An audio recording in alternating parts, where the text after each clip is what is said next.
Hey gang, Mahesh Thapa here, and today I am hosting myself. We will be talking about landscape, well, actually 10 photography tips to increase or to better your photography. And I am really thankful for Sony and for B&H for allowing me to have this platform to share a little bit of my knowledge with you. So let me just start my screen share and we'll get started.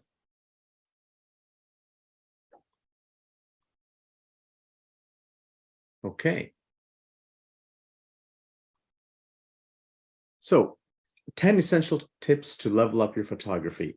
And I have a few disclosures here to make. Sony is sponsoring this event because I am one of their Alpha Collective members. I do all my photography that I post online with Sony equipment, and all the images that you see today here will be with some combination of a Sony camera or lens.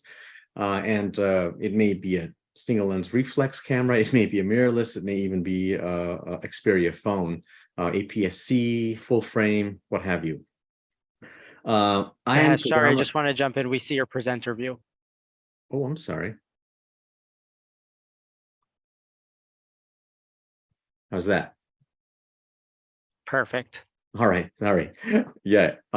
So basically, I am a landscape and nature photographer by trade, so much of what I'm talking to you is going to have that type of bias, but I think what you learn today can be applied to any genre, really, whether it's portraits, action.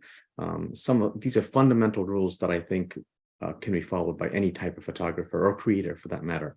And I've deliberately made this talk for the beginner and the advanced beginner. Some of the content may be a little too basic if you already know some of the stuff, but I think there's still a few tips that I can pass along that will be helpful for a lot of people. Okay. I love this quote by Hack Wilson. If you don't know who Hack Wilson is, he was an old-time baseball player many, many years ago. And he said, in life, you need many more things besides talent, things like good advice and common sense. And I think that's so true in the world of photography. I think many of us have a great eye. A lot of the cameras do many things for us now with computational photography, but there's still some fundamental knowledges that we need to attain, that we need to strive for. And hopefully I can provide you a little bit of that as sort of a foundation for you as you go forward.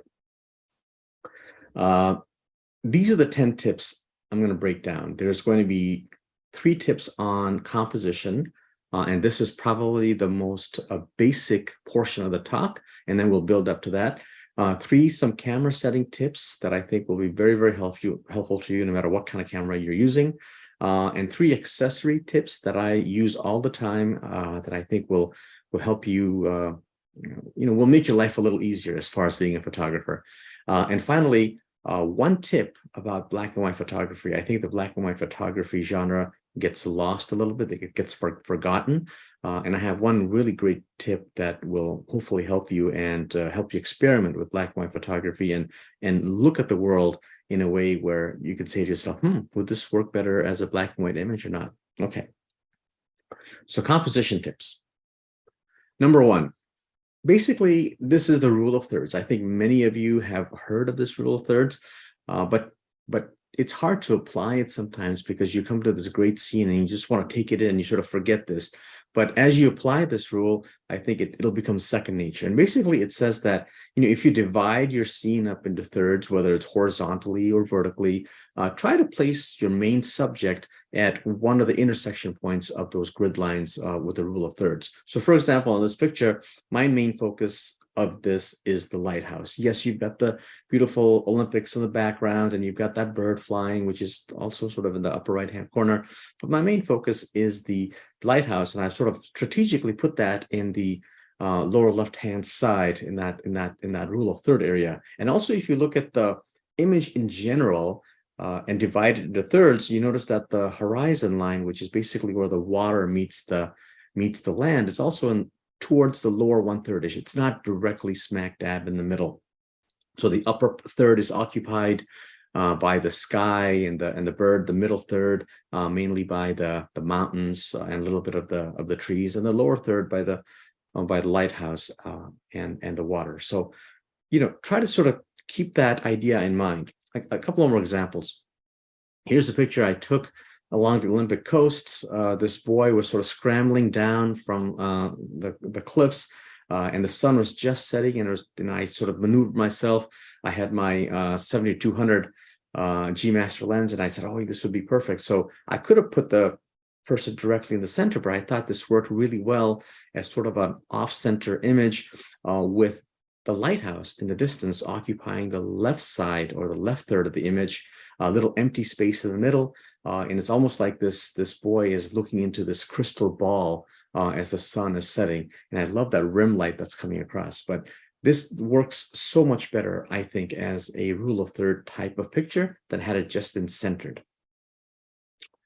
Here's another one I took at the Palouse. Unfortunately, this barn is no longer there. It burned down a few years ago, but I was fortunate enough to capture this while it was still around. And these beautiful shadows and light play was happening on the hills and the trees and the barn. And again, I tried to make this such that the top half of the image, or sort of the top third of the image, was occupied by this beautiful sky, these cloud formations, the middle part by the light play of the shadows, and strong light, side light on the hills.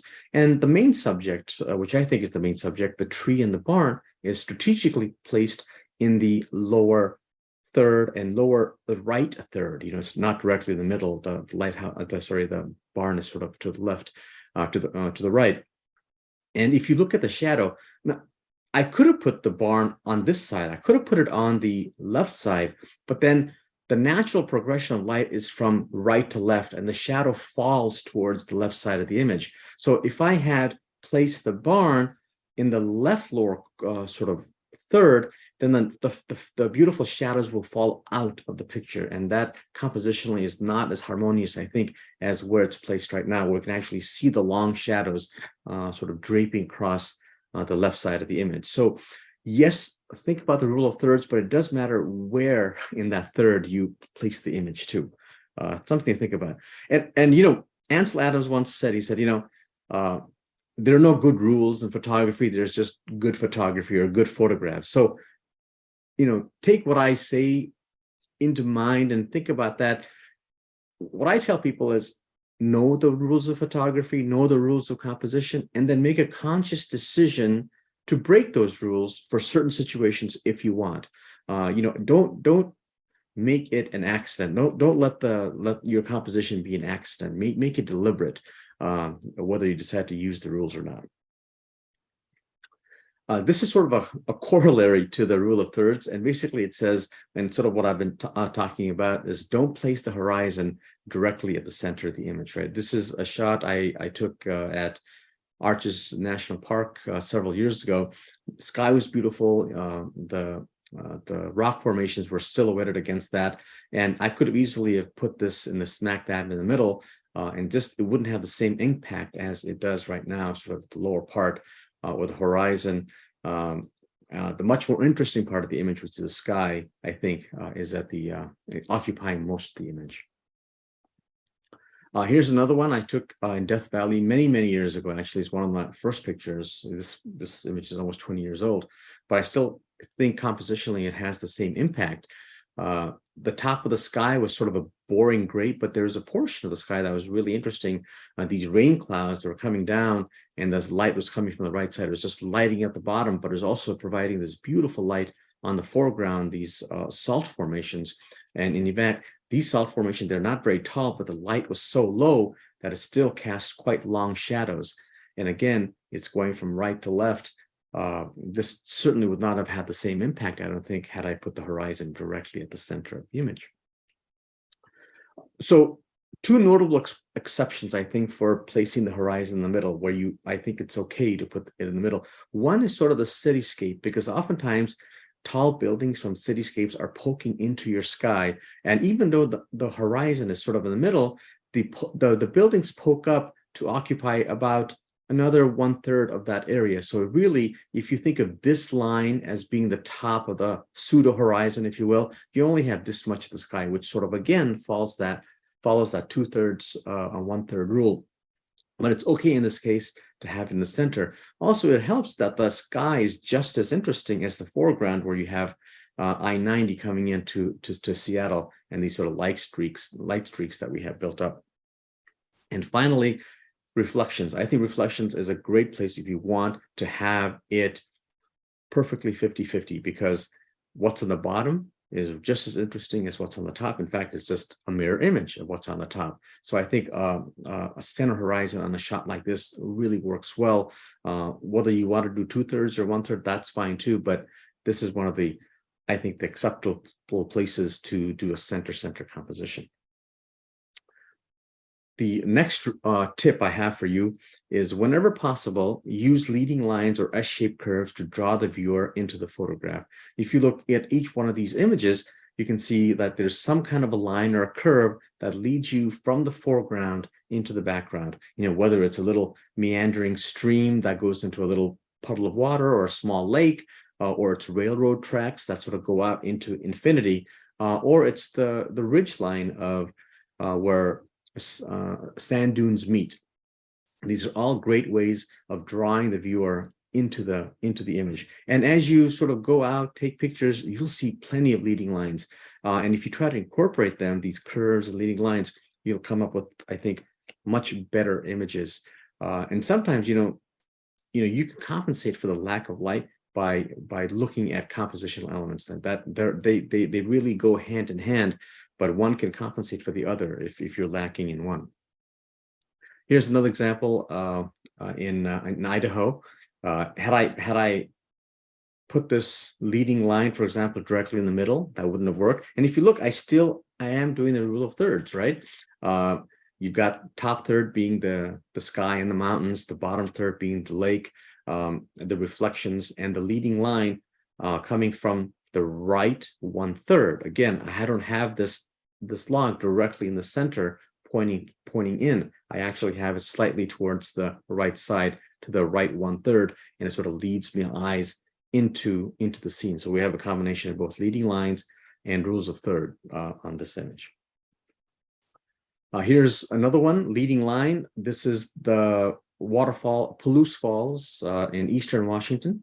Again, as you sort of meander through this image with your eyes, you can see that there's this cliff face that has a nice S curve leading you right to the waterfall. You follow the waterfall down, and your eyes naturally go along the course of this little river to the distant mountains. And you've got a little bit of sky on the top. And this was taken with an ultra wide lens. This is probably a 14mm lens. So I tried to get as much of the scene as I could, because there really wasn't a lot of space here. I was at the cliff edge, and I couldn't really, walk any closer or angle my camera down anymore. So sometimes you really need an ultra wide perspective, and don't forget about your compositional elements and leading lines. Here's one more. This was taken in the Palouse with a very long telephoto lens. This was taken with a 500mm lens.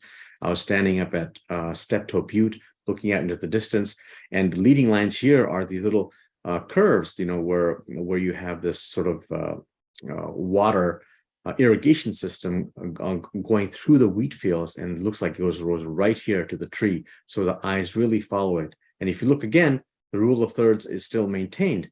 The tree, which is the main subject, is at the upper left-hand corner, and you've got these curves going from the lower right-hand third all the way out to here. So it really brings the composition in very nicely, I think.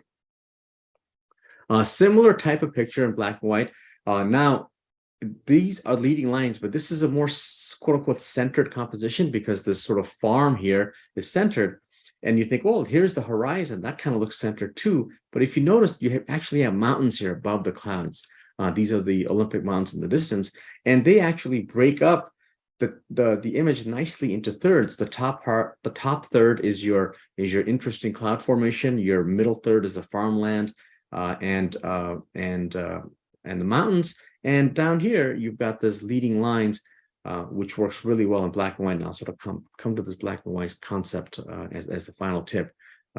But this is an example of leading lines that works well, I think, for a composition like this. And the final composition tip I want to leave you with is looking for natural frames. Now, I was waiting for a ferry to go across Puget Sound to the islands in Washington, and I was in my car. I was parked, and I just saw this nice composition. This is the dock where the ferries come in. Here's one ferry. You can sort of see through the ferry a little bit. These are cars that are being transported back and forth. Another ferry in the distance, and this lady just waiting for that. But all of this is framed within the dock itself, and I think it does make a nice, pleasing composition. Even though there's sort of centering of the image, there are enough elements. For example, the horizon is still at the lower 1/3. One of the main subjects, which is a lady, is sort of at the left 1/3. There's enough elements compositionally that this is pleasing, particularly because it's bounded by these natural frames of the dock.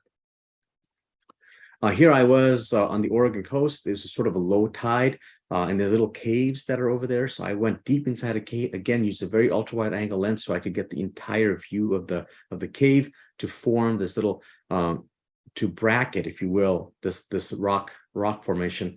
And I went low enough to get a little bit of that moon. So again, look for these natural frames. And if you sort of look at the horizon here I've placed at the upper 1/3 and not deadpan in the center. Even the composition itself has framed sort of in the center. The horizon is still at the upper 1/3. This was taken at Arches National Park, looking through one window onto Turret Arch. Lucky enough to get the moon in that frame. But again, these natural frames really allow for a pleasing composition. And if you sort of look carefully, the horizon really is at the lower 1/3. And because the sky is so interesting, I included more of the sky. I could have gone a little higher and aimed down, so more of the Turret Arch and less of the sky was in the field of view. But I thought the sky was really interesting this particular morning, so I angled the camera such that I included more of the sky, more of the 2/3 of the sky, and just 1/3 of the land, if you will. This was taken in Seattle, and you can get creative with your framing. There was no natural framing, but there was a water fountain very close by, so I had my wife press the button for the water fountain, and this created this beautiful arch. It had been raining, which created this beautiful rainbow in the distance, but I was able to frame the city under this quote unquote natural frame or natural arch of the flowing water from water fountain. So look for these creative elements if you can. And if they aren't there, try to create it. This is one more in Seattle. This is a Discovery Park. Lots of driftwood out there. In fact, driftwoods come in all shapes and sizes, and along the beach there are many ways you can compose this image. A lot of people just take a shot of the lighthouse or maybe the mountains, but you can look for little creative elements like this. So I angled myself low. I moved towards a lot of people shoot it from the water end, the left side. I shot more towards the land end because I wanted to incorporate these beautiful driftwoods to frame the lighthouse in the distance. Okay, so those were the 3 compositional sort of advice I had for you. Now I'm going to go to camera settings, and I think these are also very helpful, and hopefully you get something out of that. One is try to shoot at the lowest native ISO. For example, many Sony cameras, the native ISO, the lowest native ISO is ISO 100. Why is that? Because the lowest native ISO has the most dynamic range. It has the most color fidelity, and it has the least amount of noise, right? So when camera manufacturers quote their dynamic range, they say, 14 stops of dynamic range, 15 stops. They're talking about their lowest native ISO.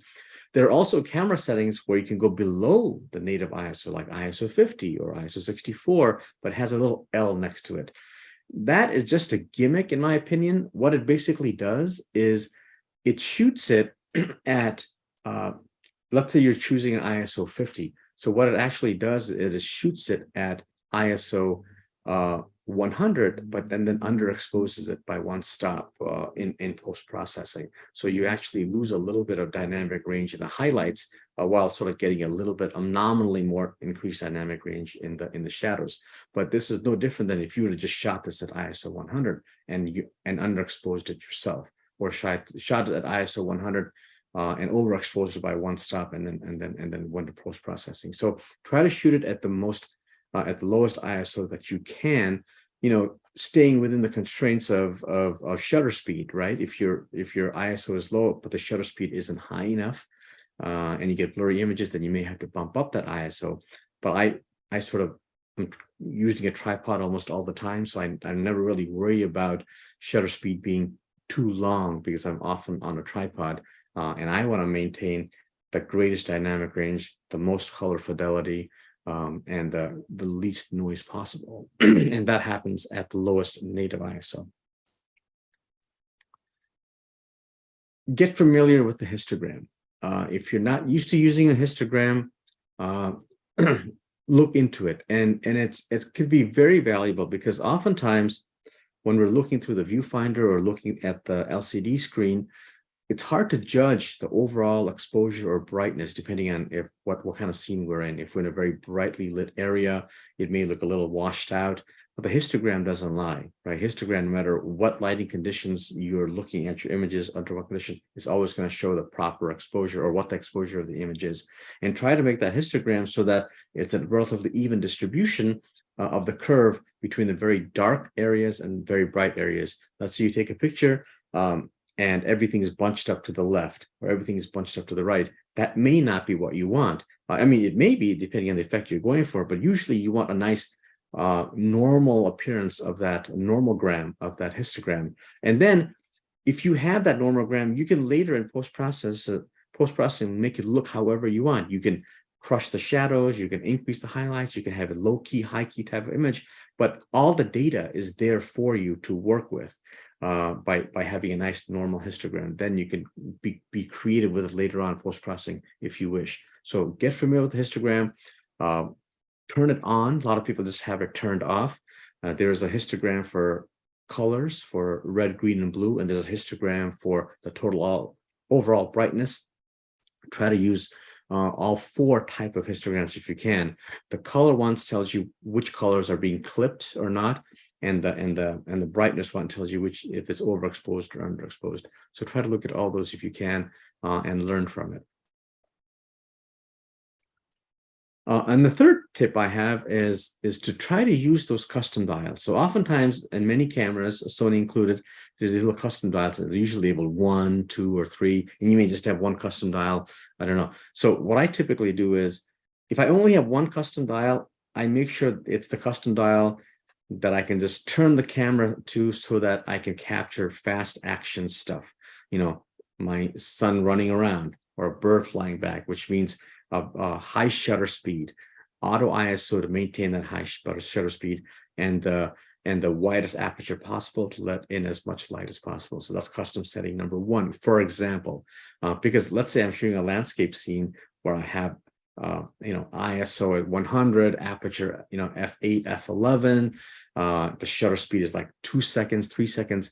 If a bird goes by or animal goes by, I don't want to be fiddling with the camera saying, okay, let's pick the ISO up to 1600, aperture down to f2.8. Too much to think about. If you could just turn that dial to a custom setting where all those are already set for you, boom, you take a picture of that bird, you're done. And you've done the best you can. At least you know that if you miss the shot, it's not because you're fiddling with your cameras. It's because the conditions still weren't as great as could be. And that's what I do with my custom settings. I have one setting for bird in flight. I have one setting for like a bird that's stationary, so meaning that it doesn't have to be quite as high a shutter speed, but still high enough that if it's moving its head or looking one way or the other, I still am able to capture it. And third, I have bracketing set because I do a lot of bracketing with my landscape images. But for example, here's a nice picture of a landscape boat. I can take my time, have the aperture setting for this, but all of a sudden, if I'm on a hike and I see this beautiful light as my wife and son go from shadow into light and quickly into shadow again, I want to be able to turn my dial to a high shutter speed, auto ISO settings so I can capture that quickly without having to think. All I have to think about is the composition of how I want the image, not the other camera settings. So try to get familiar and use these custom dial settings, particularly for shots that are quick action, happens quickly and you can't predict it. Next part, the third part of the talk, is going to be about a few accessories that I think that you will find helpful. So I always tell people, it's really, really helpful, particularly if you're getting blurry images or if you are not getting quite the type of shots you're looking for. Carry a tripod, right? I'd rather carry a tripod than an extra lens, because this virtually guarantees you of getting great steady shots, particularly if the light goes low. You don't have to bump up your ISO too high so you don't have grainy images. You can maintain a low ISO so you maintain that dynamic range, the color fidelity, right? And you get these long exposure type of images if you want. And I carry a shutter release also. That way I don't have to touch the camera at all when I take a picture. The less touching of the camera you do, the better it is, because there's less room for error, such as little vibrations when the shutter goes off, or if the shutter gets released exactly when you pressed it. Because if you have it on a timer, for example, you still have to have a 2-second timer, right? So let's say something's happening now, you press the button, you have to wait 2 seconds before the shutter goes off. That's why a remote shutter is super helpful, because it takes the picture right when you want it. And remote shutter is also helpful for when you want to be in the picture. So for example, I had this tripod set up and I wanted to be in this picture for the waterfall. You can't tell, but I have my remote shutter in in this hand over here, and I'm pressing the button and it's taking the picture for me back here. So a steady tripod and a remote shutter, and they go hand in hand, really, to create well exposed, low noise images. Next, we'll talk a little bit about ND filters. Now, people get a little antsy when they talk about filters, but I think ND filters are worth investing in, because it allows you to get creative in multiple situations. It's not just for landscape, it's actually great for portraits as well. Essentially, ND filters are sunglasses for your lens, right? And the really good kind, the really good filters are completely colorless, the ND filters. This is just an example of a skylight type of filter that you use at night, so don't worry about this. But these are the ND filters down here, and the really good kind, they're a little expensive, are completely colorless, meaning that when you take a picture of an image, there's no blue cast or magenta cast or orange cast. It's just, all it does is it prolongs your exposure time. It doesn't change the white balance or anything like that at all. And essentially, each stop that an ND filter is designated is 50% less light that gets inhibited from hitting your sensor. So for example, let's say you had just a scene where without any filter, and it said, oh, you know what, to get the proper exposure for the scene, it takes 1 second. Now, if you want to prolong that exposure time or double it to 2 seconds, then you put a 1-stop ND filter. If you want to prolong the exposure to 4 seconds, you put a 2-stop, 8 seconds, 3-stop, and so on and so forth. So I think you get the idea.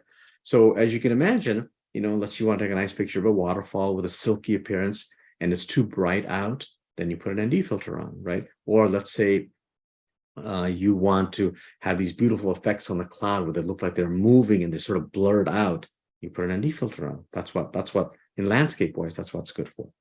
So when do you use it? To prolong the exposure time for landscape, but it's also great for portraits. So oftentimes you're shooting outside, it's very, very bright. You want to create that nice shallow depth of field. So your shutter f1.8 or f1.2, but your shutter speed is still way too slow, even at 1/8,000th of a second, for example, to maintain that wide of an aperture and that bright of a condition. So in which case, then you put an ND filter, which allows you to open up that aperture as wide as possible and still maintain the proper exposure by staying within the limits of your camera's shutter speed. right? So it's great for that kind of photography as well. And it's really great for astrophotography in the daytime, particularly for solar eclipses. So oftentimes you need like a 16 stop, oftentimes combining, several ND filters, maybe 20 stop of ND filter, because these are really intense light. And you couldn't do eclipse photography, for example, without these filters, because first, it would just burn out your camera sensor. And second, you just would never be able to achieve the type of exposure that you need. So consider ND filters when you want to be a little bit more creative in the type of photography that you want to create. When you look into these filter systems, you're going to see several types. You're going to see these what I call quadrilateral filters. They're basically square or rectangular filters. There's going to be round filters, and there are going to be drop-in filters, like over here. So quadrilateral filters, they need a sort of a bracket or a filter adapter that goes in front of your lens, and you drop these filters in to get the effect that you want. The round filters, which is what I recommend you first start out with if you've never used filters before, is you just screws on to the front of your lens. I like these in particular because they're portable, they're easy to change on and off, and they're often less expensive than the quadrilateral type of filters. Okay, and you can get them at various strengths, polarizers, ND filters, skylight, whatever they make for the quadrilateral, you can get for the circular round filters. The downside, of course, is that if you add more than one filter on, oftentimes because it's directly on front of your lens, when you stack filters, you're going to get some vignetting, which is sort of a darkening of the corners because of the way the light is trying to hit the sensor and traveling that little extra bit of glass, and that's directly in front of your lens. So you may have that problem. But starting out, I think circular filters are really great. And there's these other type of drop-in ND filters. Basically, there are certain lenses that are bulbous in the front, which you could use a quadrilateral type of filter, but it would take a huge bulky system in front of that lens to be able to drop these large filters on. With the drop-in filters, they've taken the idea of putting the filter instead of in front of the lens, they're going to put it on the back of the lens, where the lens mounts onto your camera. So you can actually unscrew a little bit of this. Let's see if I can make this bigger. You could unscrew a little part of the lens back here, and then drop in these filters, these tiny filters, and then put that up against your camera. So instead of it being in front of the lens, it's behind the lens. It works for certain specialty lenses, and they work great. But again, it's a little bit more advanced, takes a little bit more fiddling with, but something to consider if you don't want huge filters that go in front of a bulbous element of your lens. And a few other accessories that I think are essential for at least for my type of photography that you may want to look into. A filter wrench. These are filter wrenches, particularly if you're using these round filters in front of your lens, an ND filter or polarizer, and if you're stacking them, and even if you're not stacking them, you go from like hot weather to cold weather or vice versa, they get stuck there, and you try to turn it, and you can't. It's essentially you've got a lens where you can't take the filter off, which is not great. But these little filter wrenches are great because they've got this grippy material on the inside. You put it around your lens, and then you turn, and it gives. And I've never had a problem where a filter wrench has not been able to unscrew stuck filters either to each other or to the lens. So I always carry a set of filter wrench in my bag. Headlamp. Particularly with red or green light is essential, particularly for night photography. The red light and green light, it doesn't play havoc with your eyes, and it doesn't play havoc with your partners or your or other people's exposures or their night vision. And oftentimes, green light is a little easier to see if you have marks on your lens where you've marked the infinity point. Certain lenses. The infinity mark on the lens isn't quite where it should be, so you actually have to physically make a line. If you use like black ink or other ink colors, it's difficult to see with red light, but the green light will really let you see that very well. So I have a headlamp that has both red and green colors. So look for that. And of course, the bright light itself, white light, is good for when you're going on hikes at night and you need to see the road or pathway. But try to get these multicolored headlamps if you can. And finally, absorbable hand towels. Now, these are readily available at like an automotive shop. Like I go to the Costco automotive section and they come in like packs of 20 or 30 for like $15. So they're really cheap. And I think they're much better than any of those little tiny lens cleaning cloths that you get, when you buy a lens or you can hang on your keychain, because they're huge and they have microfibers. So they're just as good at cleaning your lenses and just as safe. And you could use it to not just clean your lenses, but your entire camera, because it's like a big washcloth. And you get so many of them that you can put one in every bag. You can wash them, reuse them. They work great. So I always have a few of those handy when I go out. So these are 3 things that are always in my bag, no matter where I'm going.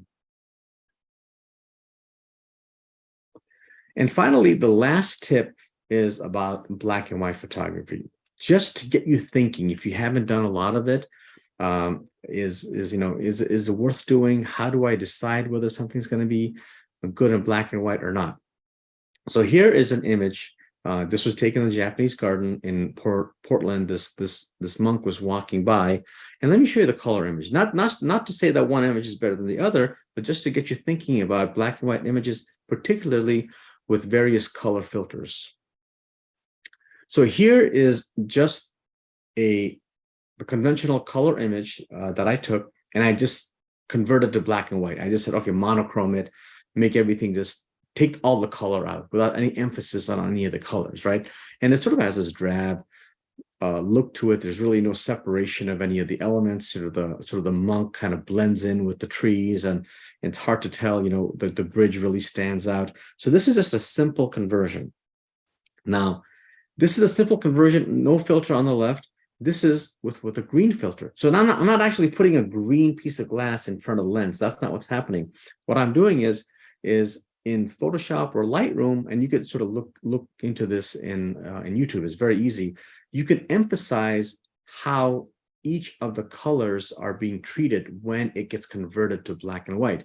This is very similar to what they used to do in film days with black and white film. If they had a black and white a camera or the monochrome, for example, like a mixed monochrome, you can put color filters in front of the lens. And this is what you're doing essentially without the color filters in post-processing. So the green filter, typically the color that you're talking about makes the color of that image brighter. So a green filter really makes the green foliage look really bright, almost has an infrared look to it, right? So look at what happened. And I've done nothing else. All I've done is convert from color to black and white with an emphasis on the green channel, if you will. And look all the green color here has become really, really bright. Look what's happened to the red of the monk's clothing, right? So each filter has a complementary effect on certain colors. So the green has a complementary effect or an opposite effect on things that are red or orange. So those colors end up being darker for the green. Sometimes blues also become a little darker, but it's not as effective on the blues as it is on the greens and the red. So this is the green filter. Now, this is the blue filter, right?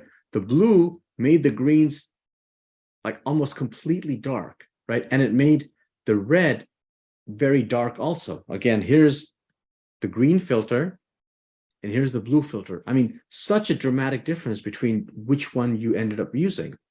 And one last one, this is the red filter. So red filter, notice how the red of the clothing became really, really bright because it's a red filter, so it has a brightening effect on the red colors, as opposed to the green has a brightening effect on the green colors.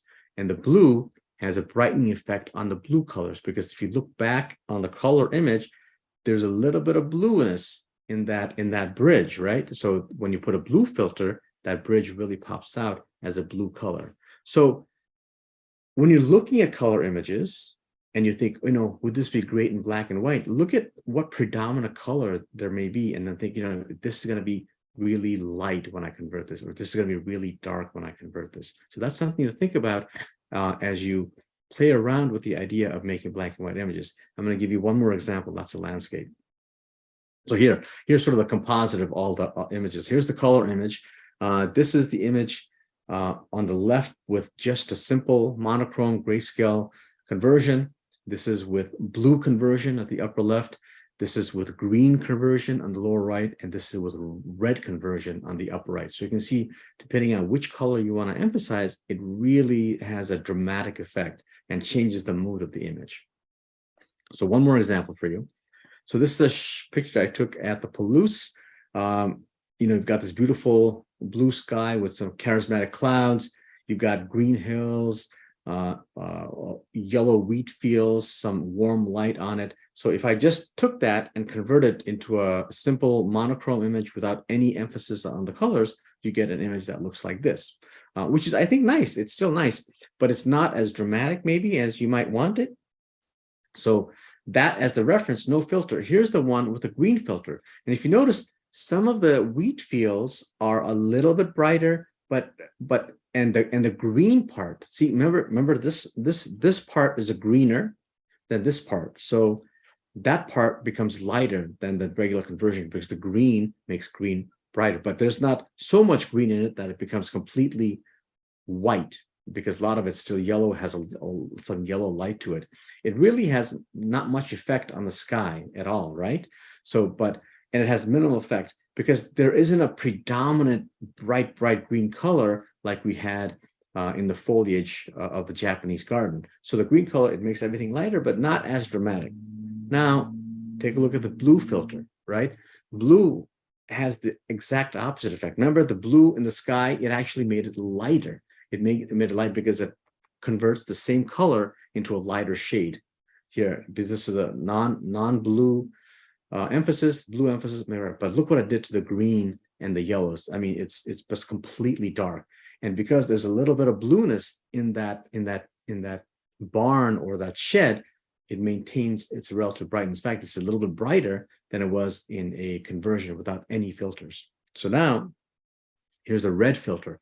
I think red filter, particularly for landscapes, is very, very helpful because oftentimes you're looking at blue skies and it turns blue skies dark, and it really brings out the contrast between the white clouds and the blue sky. So this is what it did. So without the red emphasis, it sort of looked like this, but with the red emphasis, red filter, it really brought out the drama. And look what it did, because the yellow has some component of red in it, right? Because yellow is sort of partly red, if you will, and that became really bright because it converts similar colors into a brighter shade. And the barn itself didn't get affected too much because it has not a lot of effect on the blue. So looking at this in the various conversions, you see here's the original image.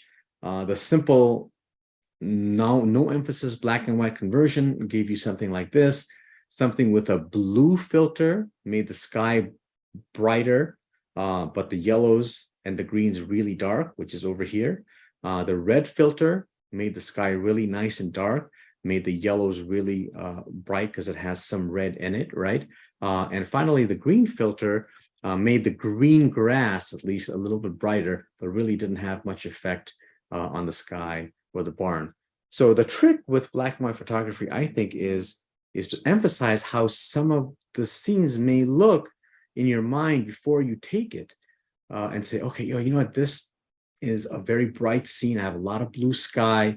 Boy, I bet a red filter would be great because I can really bring out the contrast in the sky. Or let's say you're in the forest and you want that infrared type of look where the foliage is really, really bright. Maybe you've got a pathway through the forest that's kind of dark, and then converting that from a color image to a black and white image with an emphasis on the green channel will really give that effect. So try it out. You have nothing to lose. You've got the color image to begin with, but when you do a conversion, just don't do a simple desaturation.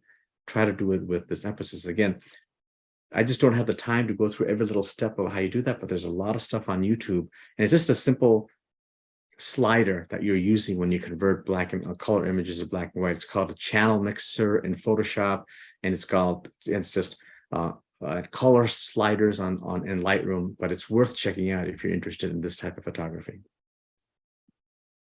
All right, so those were the 10 tips. I think hopefully that'll level up your photography a little bit, whether it was composition wise, camera setting wise, black and white conversion, or certain equipment. And I deliberately left about 10-15 minutes for the end for any questions that you guys might have. I'm going to stop sharing my screen now.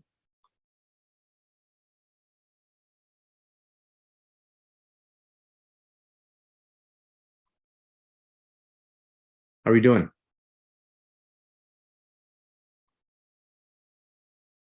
Okay, I have one question here. It says, can you please give an example of how to set something on a custom dial? I could, it's basically what you do. I don't have the camera with me, but you set everything that you want. Let's say you want the aperture priority and you set the aperture to f4, ISO to 200, and you have that all setting. In the menus, there's a menu item that says, okay, take all this settings that you have currently and save it as a custom setting. It's just one of the menu items. It should be pretty self-explanatory. And basically, it takes all that and stores it on C1 or a C2. And the next time you turn the dial to a C1 or C2, what you just saved goes on there. Okay, and the question is, for quick action street photography or a rally, what focus point settings do you use? So as far as focus point settings, for street photography, I actually shoot in manual. I shoot at aperture f8. I typically use a 35mm lens, and I pre-focus. I set the manual focus to about 3 or 4 feet. And if you had f8 or f11 and set it to auto ISO, everything within a certain distance that I'm walking is going to be in focus. So all I have to worry about is just taking the camera, click, click. I'm not worried about focusing at all, because within that depth of field of f8 on 35mm, what I want is going to be in focus. So that's how I typically do street photography, and the settings I use for that. I use f8, auto ISO, 35mm lens, and pre-focus or set the manual focus to about 3 or 4 feet in front of me. Can you affect the colors, black and white, in post? Yes, you can. When you convert a color image into black and white, there are little settings on the side, the color settings. So you could manage which colors get emphasized when it gets converted to black and white. So you can do this in Lightroom, and you can do it in Photoshop. In fact, there's every editing software out there that I know of lets you do these mixing of channels, color channels, if you will, to convert into black and white with an emphasis on certain shades. Okay, last question. There's another one. Okay, do you recommend shooting the image in color and then convert it rather than shooting in black and white to start with? If you have a color sensor camera, yes, I do recommend you shooting it in color and then converting it black and white, because especially when you're starting out, like if you're a pro at this and you know exactly what you're doing, and the problem with a lot of cameras, if you shoot in black and white, it actually doesn't give you the option to emphasize any of those color channels it just does a straight monochrome. So I think if you have a color camera, shoot it in color and then later convert it into black and white in your software. Next question. Of the ND filter systems that you shared, which is your preference? I'm thinking magnetic seems. So a lot of people that's the new fad now. These magnetic filters that they're easy to change. I agree with you, but they're also easy to knock off. So I've tried them. There's several companies who've sent me filters with magnetic attachments, but oftentimes I carry my camera on the tripod. I sort of sling it over my shoulder as I go from location to location. Any little bump on that magnetic filter will cause it to fall. And that's, if it falls, it has a chance of breaking, and it's an expensive filter. So personally, I don't like using the magnetic filter system. There are a lot of great brands out there. Just don't cheap out on them, because you're going to see it in the quality of images. And Nisi, for example, makes great filters. I think they're one of my favorites. But there's also Lee filters. Certain Hoya filters also are great. Breakthrough Photography. They're all good brands. Basically, if it's expensive, it's probably going to be good.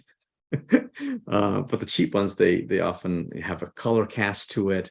The glass that they use isn't as high quality, so there's cost and softness to it. So that's what I recommend. Okay, when traveling and not able to bring along a full-size tripod, do you have any suggestions for a more compact tripod? Also, one that can handle a longer reach? So I think there are a lot of great tripods out there now. Before, you had like one or two choices. You had like Gitso as a choice, or a Manfrotto, or Really Right Stuff. They started coming out a few years ago, but they were really expensive. But there are now companies like Vanguard that make amazing tripods. Leofoto makes great tripods. Some of the Chinese.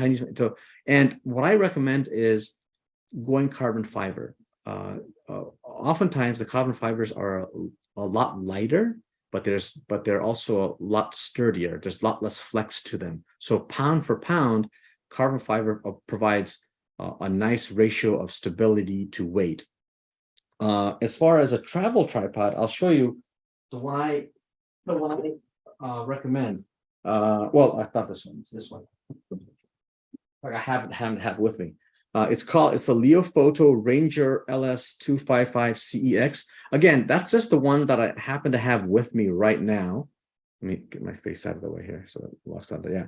But there are other manufacturers also that makes. I really like this tripod because it has a leveling base right here built into the tripod, so you can make fine adjustments right with that, and it's relatively small and lightweight. So something like that is, I think, perfectly acceptable. And yes, it can handle, like, for example, a 7200 f2.8 lens. That's about as heavy a lens that I put on that. So yeah. Next one. What are your thoughts on a variable ND filter versus? Right, that's a great question. So again, Nisi recently came out with a variable ND filter that's not as ambitious. So they only go from like 1 stop to 4 stop. So there are variable ND filters that go from 1 stop to 10 stop, and those are crap, because basically variable ND filters are just two polarizers stacked on top of each other. And if you think about a polarizer on an ultra wide angle lens, if you engage that polarizer to its maximum value, you often get these little areas of brightness and darkness in the sky specifically. So that's what's going to happen with a variable ND filter that's over aggressive. So like I said, Nisi came out with this new system where it's just 1 to 4. So if you want more than 1 to 4, you have an adapter that puts on a 4-stop ND filter on top of that. So 4 + 1, 4 + 2, 4 + 3, 4. So you can go from 1 stop to 9 or 10 stops with these two filters. One's variable, one's a fixed. So if you go that route, I think they work great. In fact, I've been using them, and I haven't noticed any artifacts when I shoot them, like bright patches or dark patches. But if you can't do something like that, they're a little bulky because there are two filters in one. And I wouldn't go with any other type of variable ND filter for photography. I would go with like dedicated 3-stop, 5-stop, 6-stop, 10-stop ND filters. If that, hopefully that answers your question.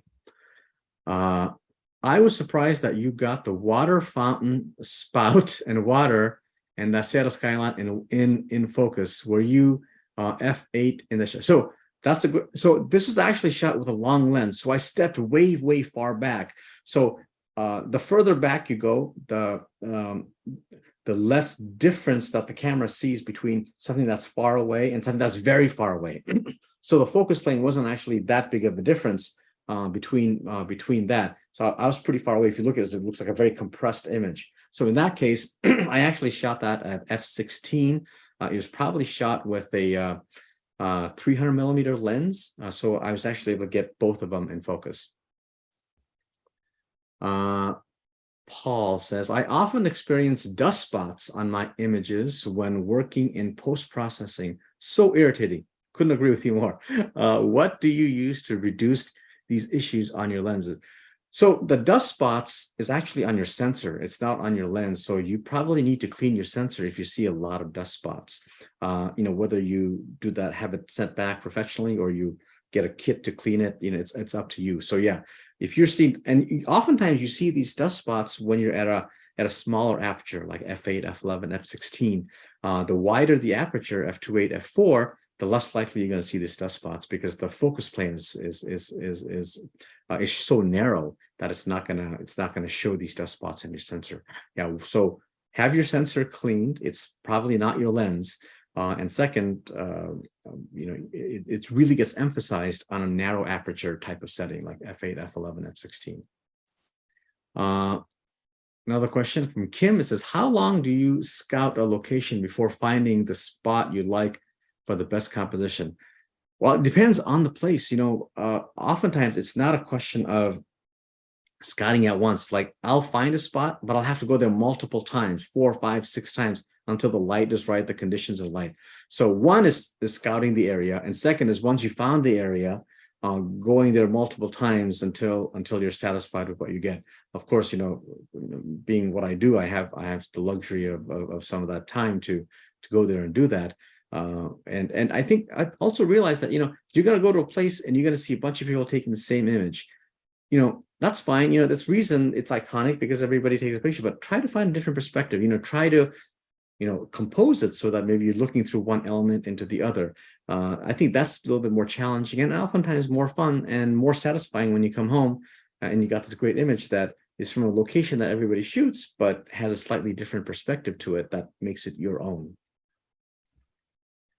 Okay, one more. It's in a question here. I just noticed a speck of dust inside my 100 to 400 millimeters.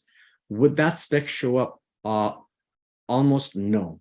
In fact, it's very common to see, especially as older you get, especially the 100, I don't know if that's a Sony you're talking about or it's a Canon. I remember when I used to shoot Canon, the 100, 400 was a push-pull mechanism. And a lot of lenses that have this push-pull mechanism, ended up getting more dust in the lens than other did because that's just of the vacuum phenomenon probably. But if you do see a dust in the lens, that it's going to have no effect. I've never had that have any effect on my photography. Yeah, the Canon RF. Now, is that Canon RF? Is that a push pull or is that a turning type of mechanism? So if it's a push pull, they're going to have a lot more likelihood. Yeah, well, it's turning. Okay, so it's not going to have any more than any other lens. So that's yeah. Even though they're quote unquote weather sealed, dust proofed, whatever. I have little dusts in some of my lenses, and I've never had it affect my photography whatsoever. Mahesh, if you open up your Zoom chat, you'll have some more questions from social media there. Oh, Zoom chat. Okay, I am on my Zoom chat. I thought. Yeah, I have. That was the last one was from John. Are there more besides John? That was in the Q&A module. Oh, chat. Oh, I see. Okay, thank you very much. Oh, wow. Okay.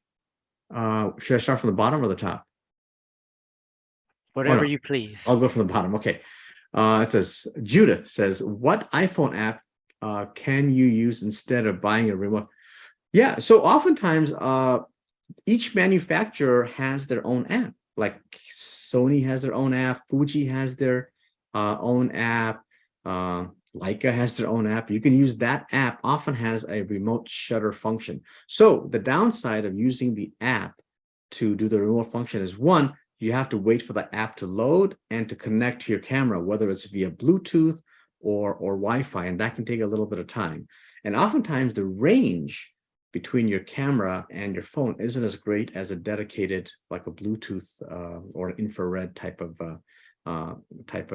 remote. And third, if your battery is running low on your phone, you may not work as well to do the remote release. So you can use it, I agree, but I still like a physical release with me whenever possible. Okay, Hardish Singh, it says, how do you focus when using an ND filter? Right, so here's the trick. You focus before you put the ND filter on, particularly if it's a very large ND filter, meaning that it's a very strong ND filter. So you have the ND filter off, focus in the area you want to take a picture of. Now, move the focus to manual focus. So now, if you put the ND filter on and you still have it on autofocus, it'll try to focus again, and it'll hunt because it doesn't have enough light to get that focusing. So ND filter off, focus, turn the switch to manual focus, put your ND filter on, take a picture. Monica says, what do you typically use for your white balance auto or color? So I shoot raw, so I just shoot in auto, because that's the beautiful thing about shooting raw, is that you can adjust your auto, your white balance to whatever you want after the fact. So I shoot auto. Kathleen says, your information regarding filters for black and white is particularly helpful. Oh, thank you. Do you prefer to shoot color and convert and add filters? No, if I'm shooting with a color camera, which most cameras are, most sensors are, I shoot in color and then convert to black and white, because it gives me a lot more creative freedom about which colors I want to emphasize in the conversion. If I'm shooting with a black and white sensor, and I have a couple of cameras that do that, then I put filters and certain color filters in front of the lens, it's sort of in the field, and don't rely on it as a post-production. Barbara says, have you tried IR filters or IR photography? Any advice regarding that? I have tried IR filters. They're great. They work great, I think. And as far as advice, it's just, a lot of it matters on the type of light, really. You need really strong light, really, like, it's almost like in most photography, you want that golden light, that low light. In IR, I often find the best images I got were doing very, very harsh conditions. There are, this is a whole topic in itself. I can make a 1-hour topic just on IR filter, but you can actually convert some of your cameras so that your sensor is more sensitive to the IR light. But short of that, you can get IR filters. They work fine, but I can get much of the effect that I want with just emphasis on certain colors as I convert from color to black and white. Scott and Shaw says, with the camera setting, do you use the under overexposure warning on EVF or use just the histogram? I use just the histogram because the under and overexposure, I'm thinking you're talking about zebras, maybe, or maybe the blinkies that you see. That's sort of like a zebra type of function. I find they only tell me what's happening at the extremes. They're telling me what's happening if something's too dark or if something is too bright. It's not telling me what's happening in the middle or the distribution of the exposure or color values in the middle. So I actually rely a lot more on the histogram than on these blinkies. Reza says, do you ever use the golden ratio? I use the golden ratio, but it's a little harder to compose for that, but I think that's a great compositional technique also. I wanted to keep it a little bit more simple, and rule of thirds is sort of universal. Hey, can you, we can't see all your slides. Okay, good. I think I got all the questions. Did I?